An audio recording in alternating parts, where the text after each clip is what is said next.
Kena päeva jätku kõigile. Küllap siin on neid vaatajaid, kes tahavad teada, mis on saanud sellest eksperimendist. See Hiina versus originaal ristpistest tikitud pilt. Ja selle pildiga on selline lugu, et see pilt on valmis. Aga enne kui ma panen kõrvuti selle koopia ja originaali, ma natuke näitan ja räägin, mida ma arvan sellest komplektist. Mõnes mõttes see eksperiment mul nagu ebaõnnestus, sellepärast et minu eesmärk oli siis osta mingisugune odav koopia, aga juhtus selline asi, et minu originaal, ma kontrollisin pärast järgi, maksis $9 USA-s, aga koopia maksis 10 eurot. No loomulikult USA-st ostes tuli mul ka saatekulu, mis tähendab seda, et see originaal läks mul tunduvalt kallimaks maksma mu koopia, aga no ikkagi. Ja teine asi, mis on see, et kui tavaliselt Hiinast ostes saad sa sellise komplekti, mis on nagu hiinlaste enda poolt tehtud, see tähendab, et on võetud originaalpilt, lastud see siis sellest ristpiste tikandi programmist läbi ja siis on saadud mingi lihtsustatud versioon sellest originaali, siis mina sain täieliku koopia, lihtsalt nad olid kopeerinud selle skeemi. Seetõttu muidugi ma sain kohe aru, et mingi väga suurt vahet mul ei saa nendes piltides olla. Siis oli veel komplektis skeem. Selle skeemist ei ole suurt midagi enam järgi, sellepärast et ma kõik tikitud pisted markeriga värvisin ära. Skeem oli erinevalt originaalis siis paljudel erinevatel lehtedel. Ja kui ma alguses arvasin, et see on jube hea, et ma ei pea oma silmi pingutama, siis tegelikult oli see, et need kohad, kus olid need ühelt lehelt teisele üleminekud, olid minu jaoks jube keerulised tikkida, sellepärast et ma ei suutnud kuidagi jälgida ja mul läks tohutult aega seal. Ja kui ma tegin nende backstitchi või seda coaching ut, siis oli veel selline asi, et ma pidin teatud detailide jaoks vaatama 4 lehte nagu korraga. Ja see ei sobi mulle. Et ma harutasin päris mitu korda, sellepärast ma olin valesti tikkinud, ma olin valesti vaadanud neid üleminekuid sealt. Aga jah, et skeem on sellisel suurel lehel ja mulle meeldib, et see on paber, et see ei ole mingisugune selline, osad skeemid on neil sellisel klants läikival paberil, mida ei saa ei märgistada ega ei saa vaadata, kui valgus peale langeb. Et see oli nagu selles mõttes okei variant. Siis oli komplektis veel muline ja sellisel organisaatoril, mis läks mul sisuliselt esimeste mulineelõngade võtmisega katki. Et siis ma tõssin nad ümber teise organisaatori peale. Ja minu üllatuseks oli seal suhteliselt vähe mulineed. Et tavaliselt nad panevad ikka kamaluga, aga oli vähe. Tuli küll välja, midagi puudu ei jäänud, aga ega midagi ka eriti siin vaadata. Ega siin midagi eriti järgi ka ei jäänud. Ja mulineede kohta, et esimene asi, mis ma proovisin, no muidugi ma võrdlesin nad ära originaalvärvidega, sellest on mul eraldi video, siis ma proovisin järgi ka põletada neid, tegemist on täieliku sünteetikaga, põletamisel ta lihtsalt muutus selliseks känkraks, plasmas känkraks, aga vaatamata sellele, mul on nende mulineede kohta ainult häid sõnu öelda, sellepärast et nad ei kulunud läbi, vahest on niimoodi, et tikid ja siis kuna see mulineelõng käib erinevatest aukudest sisse välja, siis ta lihtsalt kulub läbi. Mul on selline komplekt olnud. Noh, täielik košmaar oli. Need mulineed pidasid imehästi vastu. Ja veel nad ei läinud ka kordagi punterisse. See tähendab selliseid sõlmekesi ikka aeg-ajalt tekib, aga jällegi mul tekkisin praegu ankormulineedega ühte teist komplekti ja mõni värv läheb ainult sõlmedesse kogu aeg. Mulineedega olen väga rahul vaatamata sellele, et nad on sünteetilised. Mis mul meelest ennem ära läks Canva kohta öelda, et hiinlased võtavad alati vaevaks ja ääristavad Canva ära, et sa ei pea ise omama mingit overlocki ega üldsumusmasinat kodus, kuna äär on tehtud, muidugi siit on natukene seda argnema hakanud, aga see ei ole suur probleem.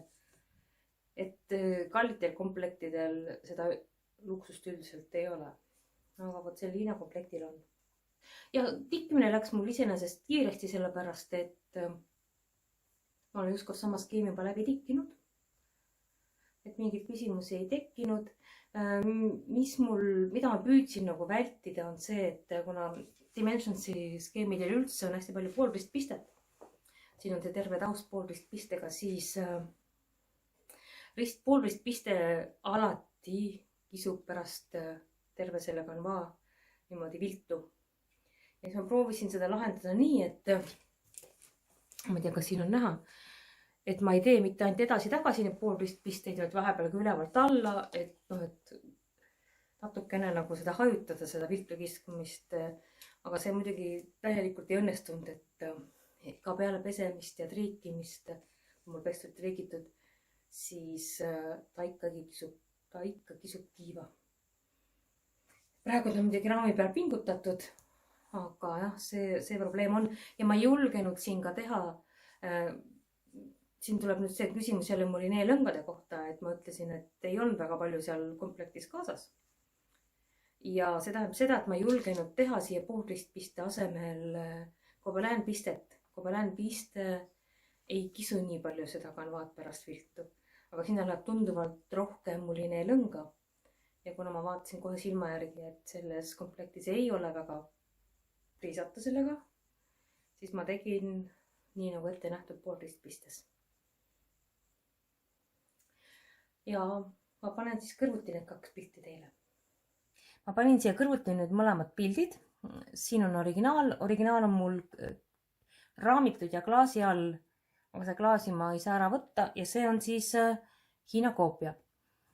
Nüüd, kui seda vaadata, siis kõigepealt on näha kohe see suuruse vahe, sellepärast et originaal on siis 18 kanvaal ja koopia on 14 kanvaal. Täpselt sama muster, täpselt sama skeem, kõik on sama, aga kanvaa suurus kohe mõjutab pildi suurust.